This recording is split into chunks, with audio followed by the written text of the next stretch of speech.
Everything in the winery looks amazing, but it's just a whole lot of stress basically involved in it every time you prepare to pick, and then you get a little scud of rain. My husband spends a lot of time shouting at the sky and throwing his mobile phone and looking at every weather station, channel and app in the world to try and get a different picture. This is the Deep in the Weeds podcast. I'm Anthony Huckstep. Last summer, the bushfires had an enormous impact on tourism, restaurants, producers and vineyards right across Australia. The pandemic only delivered further pain for many in the regions. But will the coming years become a golden era for those working the land, producing wine and delivering regional culinary experiences for Australians keen to get out and about? Lisa Margan is the co-owner of Margan in Broke in the Hunter Valley, New South Wales. Lisa, how are you going? I am well, and I love that introduction. It sounds very positive. I hope it all plays out exactly that way. The golden era, bring it. Well, let's have a look at last summer with the bushfires compared to the one that we're experiencing at the moment. What's it, even though there has been a pandemic, has it been a better summer than the previous? Sure. So this time last year, we were just at the tail end of, well, I think it had just rained, and of course it never just rains, it floods. But we had just finished, it's still, of course, in everyone's memory, the fires that devastated the East Coast, lots of wine regions. Sydney was inundated with continual smoke and fires, Canberra, and all of those coastal regions. So, yeah, the Hunter, we had it started in the first week in November, and basically we had fires right around us, right up to 1 kilometre to our property, and that did not stop until February when it finally rained. So, but it wasn't even the fires that was the most perilous thing for us. The silent killer for the Hunter Valley was smoke impact. So we didn't know what we didn't know, but the Australian wine industry has a much better appreciation and I would say fear of smoke taint going forward, because it was turned out to be pretty devastating. We would have lost about 70% of our 500 tonnes to smoke taint. So that's, I don't want to even put a cost to that. I know what it is, but I just have to move on from that, because that is gone. Yeah, so that was devastating. With the impact of COVID and the inability to travel overseas, a lot of people have been jumping in the car when they can and travelling to the regions. What's it been like for the Hunter in the last couple of months? Yeah, fantastic, I have to say. Since the regional travel ban lifted, that was the beginning of June. We opened for the June long weekend. And the Hunter, just, goodness me, on everyone's radar. Of course, proximity to Sydney being 2 hours away, everyone was just keen to bust out of the cities and get to a rural region, get to do anything. And of course, everyone who had planned on being overseas or travelling to different parts of Australia, well, they came to the Hunter. So, which has been a surprising benefit. We just, look, no one could script last year. It's surprise after surprise. But so it seems if you take away all the other travel options from everyone, then they have to come to the Hunter. So we had people who have never been to the Hunter and couldn't explain why they've never been to the Hunter, except that they normally go overseas or perhaps to Margaret River or Mornington or other places. But they said, God, this is right on our doorstep. And I don't know why we've never been, but the wines are amazing, fabulous restaurants, gorgeous green scenery. The Hunter is, we've had quite a lot of rain, so very photogenic. So, yeah, we've had a lot of people surprisingly either reconnect or just connect with the Hunter. And that's had a really nice flow-on effect for Sydney-based restaurants and licensed premises, because now people are asking for Hunter wines because it's front of mind, and that's fed on to this nice little bit of parochial support from our Sydney-based local wine market. So that's had a lovely flow-on effect So from what was a bad year in terms of farming and production, it's ended up being, quite a nice finish to the end of last year, and that's rolled round into 2021. So it's been nice. You're known and renowned as a champion of the hunter and one of its greatest chefs and wine producers as well. But you didn't grow up in the hunter. You grew up in Sydney. Take us back to that time, and how did you end up in the hunter? I ended up in a hunter when I married a winemaker. You're going to find yourself in a wine region, whether you like it or not. I didn't put a lot of thought into that.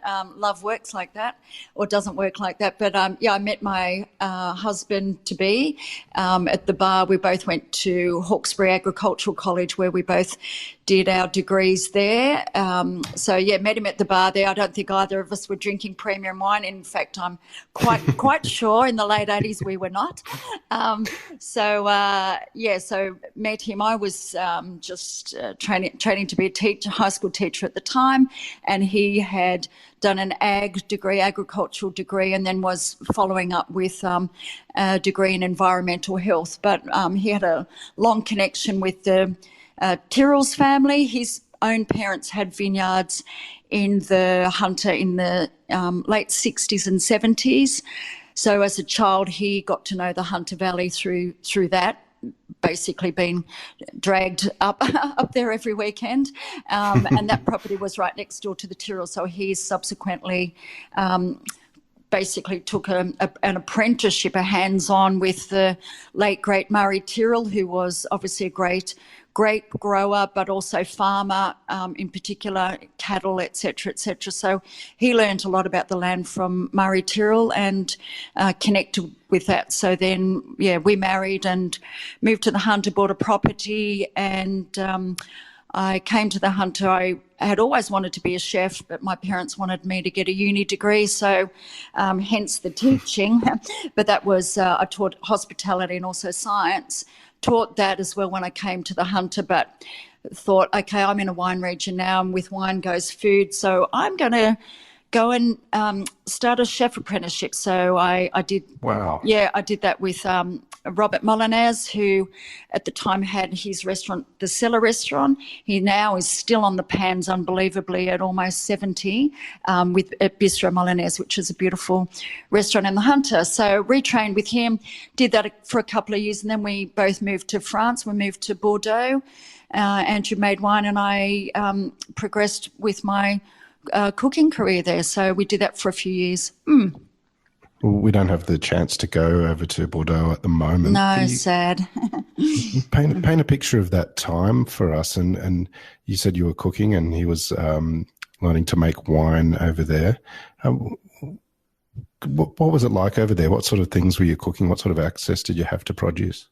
So first and foremost, for a little Aussie girl, the produce was just amazing. So obviously, Europeans really value their produce. They value the provenance of their produce. So you go to the markets, and here's the leeks that are from this farmer, and we wait until the white asparagus comes out and celebrate that seasonal moment. And these strawberries are from here. So that just puts a lot of focus and emphasis on the produce, which wasn't really the case in Australia back then. It certainly is now. We've come a long way in 3 decades, but this is early 90s. It wasn't so much the case in Australia.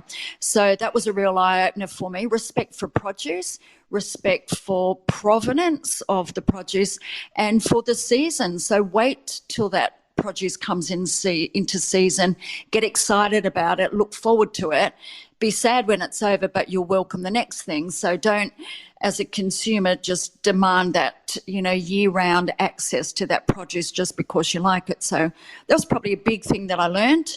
Of course, I worked in a restaurant there, which was a 1 Michelin, so very disciplined kitchen. Fortunately, I'd worked with Robert Molinez, so I already had the yelling French male chef things sorted, and mostly blokes in a kitchen. I already had that bit down pat, so that wasn't a big transition there, but very disciplined kitchen brigades, which were probably pretty intimidating. All instructions in fast and furious French, and that wasn't going to be repeated just because she didn't have a solid grasp of the language. So there were quiet tears at the end of service every now and again. So that was challenging. And Andrew worked in a winery there, so we both learnt lots. And Bordeaux is obviously very blue chip wine region. So, there's money everywhere in Bordeaux in terms of the investment into vineyards. It's a very historic wine region, but it actually showed us how to do a wine region. So wine regions weren't as sophisticated back then. So we got a real a solid idea of what a wine region could look like, and we basically formulated our plans over there of when we got back to the Hunter, wouldn't it be great to do our own wine brand and put a restaurant with that, so food and wine and the garden and the whole thing. So that's all the genesis of those business plans happened there. Before you ventured out and created that, based on that blueprint, you ended up back at university doing a master's degree in science and nutrition and working in hospitals, cooking food as a nutritionist. What tell us about that period of time and how different that was to French kitchens? Yeah, so I was I came back. So we're adding 3 children in amongst this. If I say it fast, it doesn't hurt. But there was a lot of behind the scenes. So I thought, whilst I'm doing children, I will go back to uni and do my master's. Why I thought that was a good idea, I can't remember, but clearly I had a lot more energy then than I do now. But I went back to uni, did my master's in nutrition, worked in a hospital, not in the kitchen. I ran an outpatients clinic, so it was more as a clinician. And I did that whilst we had young children. And then Andrew, who had resumed working at Tyrrell's, we decided, let's do our own wine brand. So I went on maternity leave from the hospital, and he left Tyrrell's, and we started our business. So wow. I thought I would return maybe to nutrition and that pathway, and I just never made it out. And in the meantime, I created this other career path for myself, and reconnected with cooking and the original dream of having a restaurant, having a cellar door, having a wine brand, doing this lovely on-site thing. So we started doing that, and I never went back. Yep. Tell us about some of the challenges early on creating this brand, because Margan now is an amazing wine, and the restaurant is one of the best regional restaurants in Australia. But those early days as a small business and with 3 kids as well, what were some of the challenges involved? Oh, everything. Let's just say very broad job description. We've got a team of 30 right now, but basically I have literally done every job in this business, and so is Andrew. So so this is the end of February that we're recording this. So we are in the last week of our grape harvest here, which we started picking at the beginning of January. So it's gone on a long time. Normally it would be wrapped up a bit earlier than now, but we haven't really had a summer. We've had a lot of rain, so it's dragged on quite a bit. So anyway, wine is at the core of what we do. So in the early days, it involved like physically managing a vineyard. So all the basic daily or seasonal jobs around that: pruning, tying up, picking, harvesting, weed management, etc., etc. So I can drive a tractor, I can slash, I can do all those things. Then there's winery work, which sounds glamorous, making wine, but if I took you to walked into our winery right now, you would go, wow, okay. So there's a lot of hosing of things down. There's a lot of hard physical work. So I have done all that. And then, of course, the restaurant side as well, which is hugely physical and can be very stressful, which is, I guess, why the retention rates for the hospitality industry fall off a little bit, because it can be, hard physical demanding work. So that was tough with a young family. Also, without flying the female card, but it's difficult to coordinate good quality childcare when you're working in the hospitality industry, because it revolves around evenings and weekends, and your average daycare doesn't really accommodate for that. So unless you've got good family support locally, which neither of us did, that makes it very difficult to kind of run a family in conjunction with that. And then there's all the back of house stuff, all the and I don't even mean back of house kitchen, that's another whole story, but administratively all the compliance and legalities and the never-ending paperwork that goes with a business. And this one's very diverse, because we run across 5 award industries. We're rural farmers, we're hospitality, we're cellar door, we have domestic wholesale and export, wine, sending it out to all of those markets. So, there's a lot of that, not to mention, things like HR and management of people and making sure everyone's fine and, all of that. So it's pretty diverse. Kitchen gardens became a thing in restaurants, and often they were almost just a small add-on to restaurants, but you were one of the first to have a real proper kitchen garden. What was it like managing that side of things and producing things for your own restaurant? Yeah, so the original concept was for, guests to come to this property and connect with their food, have a garden, an established garden that would be the size that could provide enough volume to basically supply the restaurant. We only open Friday, Saturday and Sunday, so you're looking at 250, 300 covers, so that's fine, and you've got time to kind of regroup in terms of garden produce and harvest fresh to go again next week. So pioneering it was, definitely. We learnt lots of lessons in the first year. We planted everything, and then of course it all becomes ripe at once, so you harvest it all, and then you've got so much stuff and nowhere to put it and nothing to do with it, and then the next week you've got nothing. So it's like,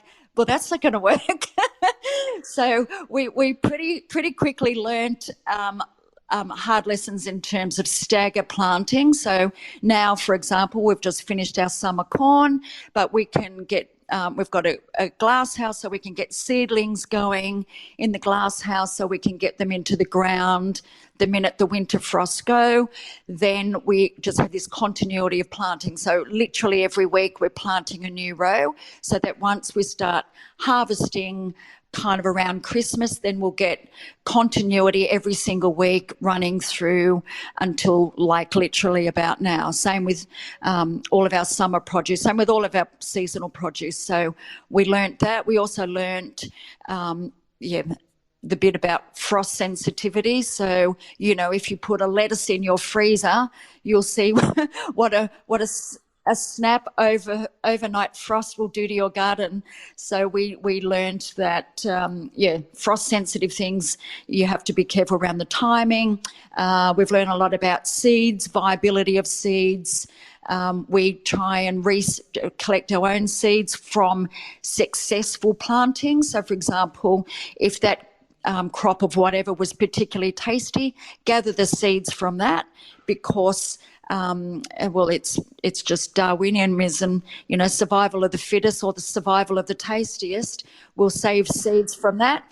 And for example, we planted a different species of corn.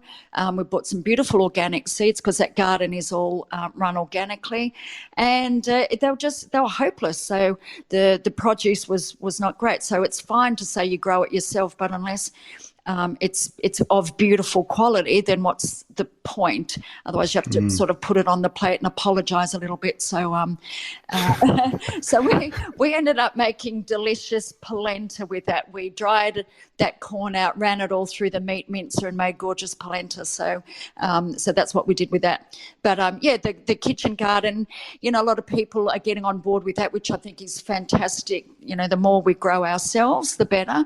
But it does take a lot of management. It's not necessarily cheaper. We probably break even because it's labour intensive. So it's a garden, it's an orchard. We have free range chickens.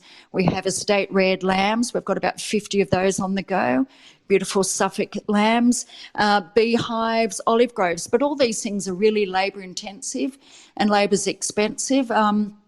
And we run it all organically. So, you know, it's not cheaper. It's much cheaper to go to a cheaper, nasty supermarket and buy mass-produced whatever produce. That will be cheaper, but that's not what we connect with, and it's not what we do. And this whole property, viticulturally as well, we are in conversion to organic status. We're already, our whole business has been following an EMP, Environmental Management Plan, for probably the last 8 years. So we've been fully certified.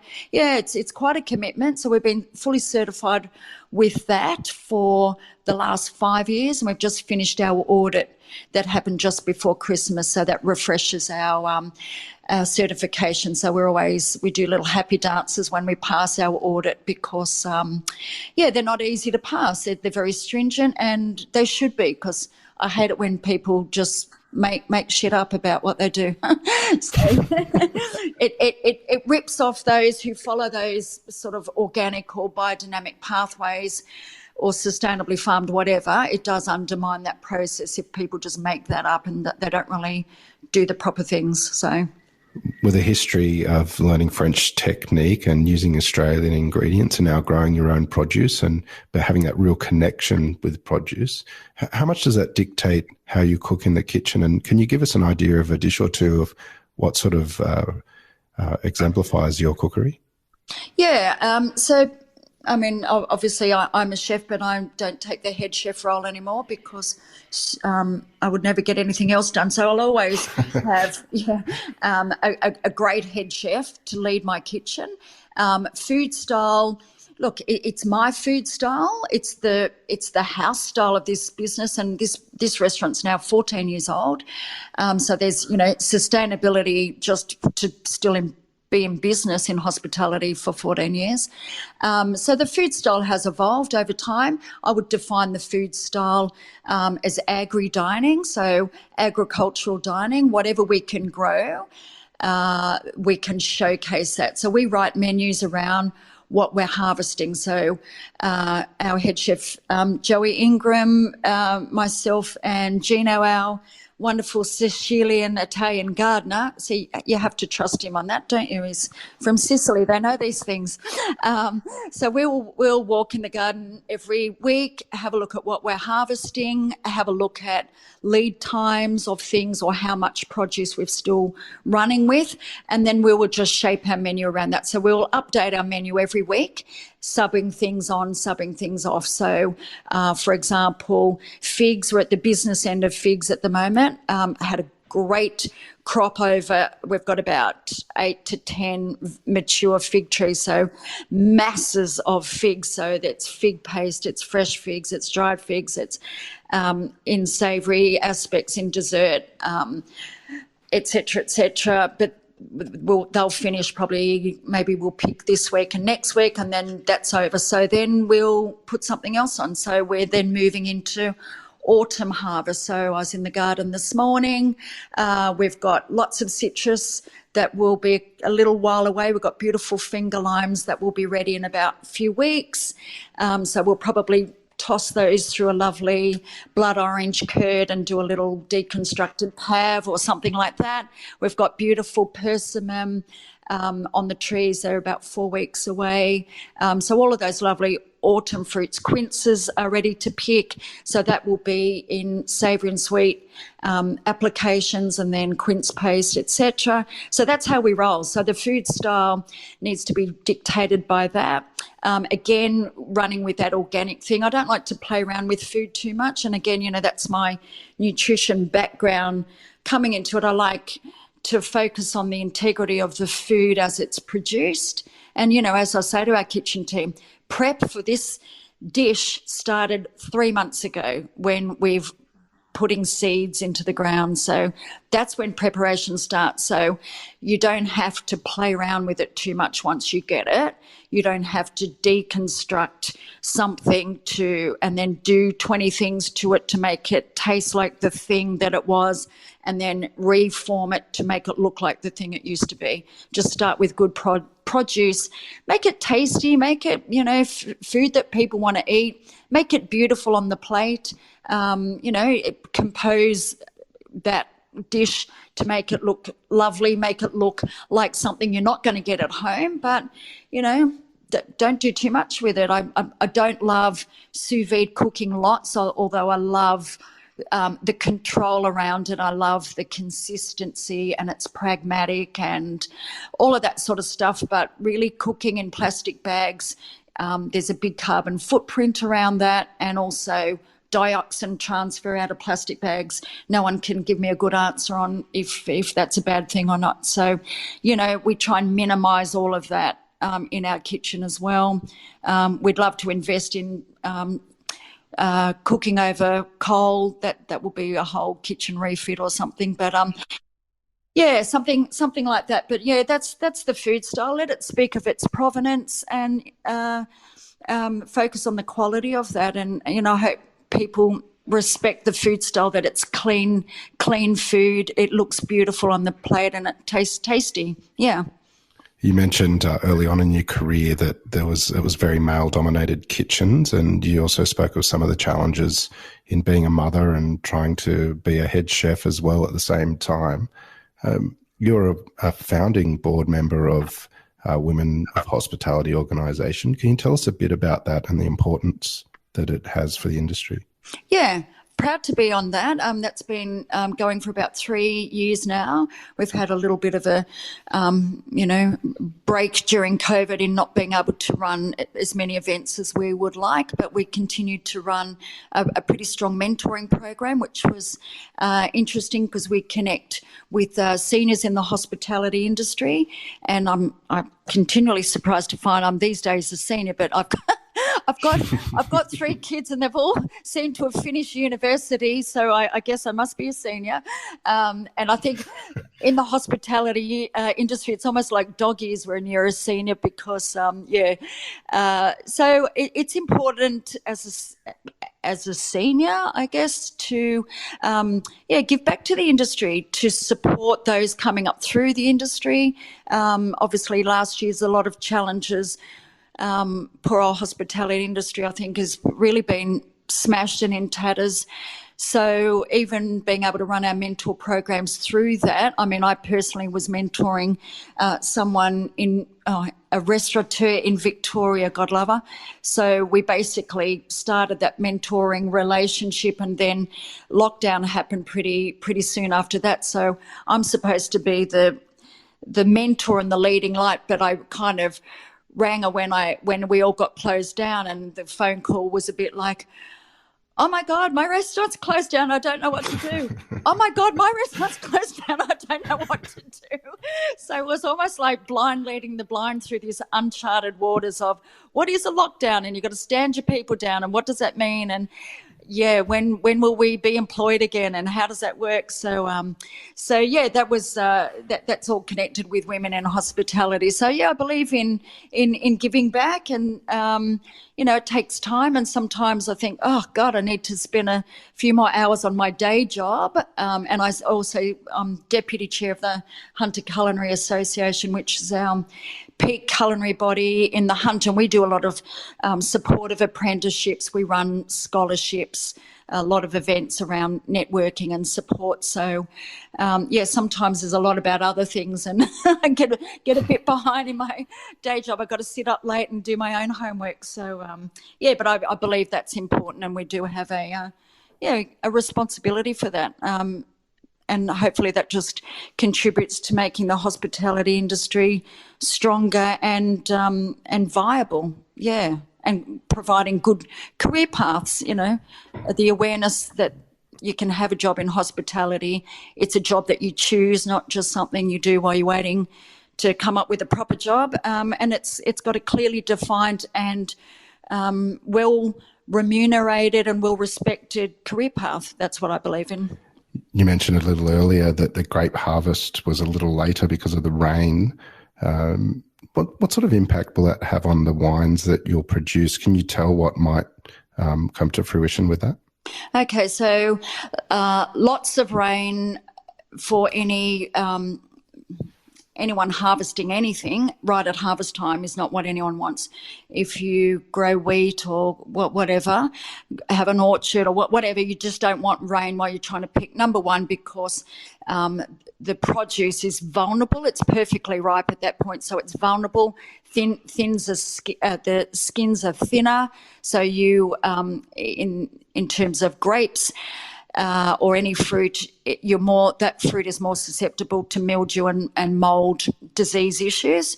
And then from a logistics point of view, you can't get machines on. You can't get a tractor physically onto the property to carry bins to pick into. So there's that operational logistic thing that can't happen with rain, but also it puts disease pressure on. So we got this East Coast low, the hunter, but I think everyone's thinking what happened to summer. It rained through Christmas and New Year, and it's been on and off since then. So everything in the winery looks amazing, but it's just a whole lot of stress basically involved in it every time you prepare to pick, and then you get a little scud of rain. My husband spends a lot of time shouting at the sky and throwing his mobile phone and looking at every weather station, channel and app in the world to try and get a different picture. We should pretty well be finished in a couple of days. And then everyone will just sleep, I think, for a little bit because, for example, last Friday we had rain forecast coming in. So literally all the hunter winemakers are on, speed dial with each other. Are you going to pick, risk it? I wouldn't mind another Beaumet of ripeness. That means sugar ripeness.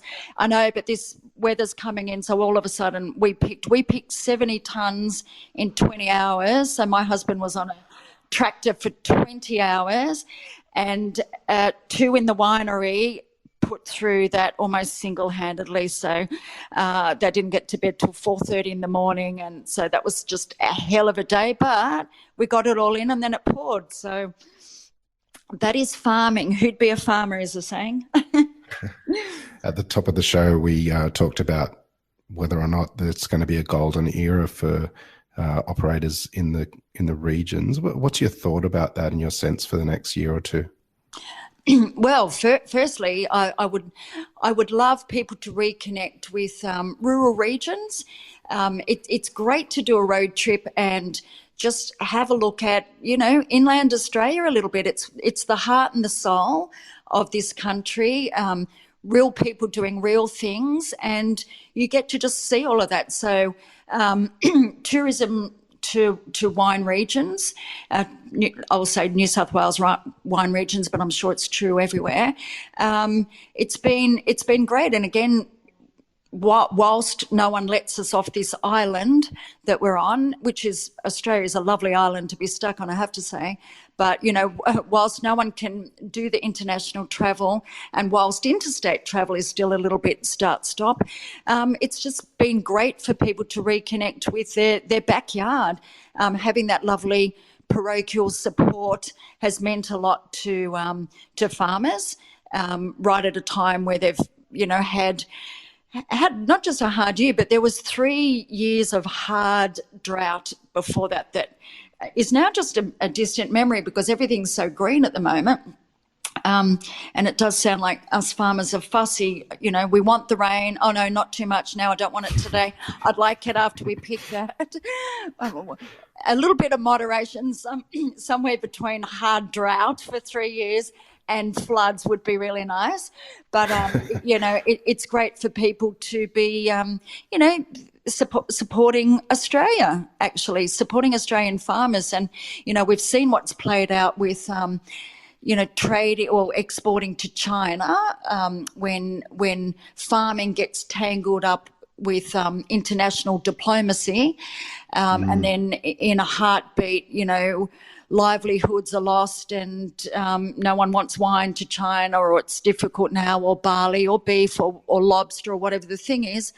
You know, it's a great opportunity to say this is a great country. We can produce lots of things of high quality that usually has global markets and demand everywhere. Let's support our own. Let's support our own, you know, food and wine and whatever other products that we can make. Let's get some industries going again. You know, we used to be a country off the back of the merino industry, but now we, you know, we don't have that manufacturing segment anymore. So, you know, wouldn't it be nice if a lot of that manufacturing came back to Australia and we you know, supported that here?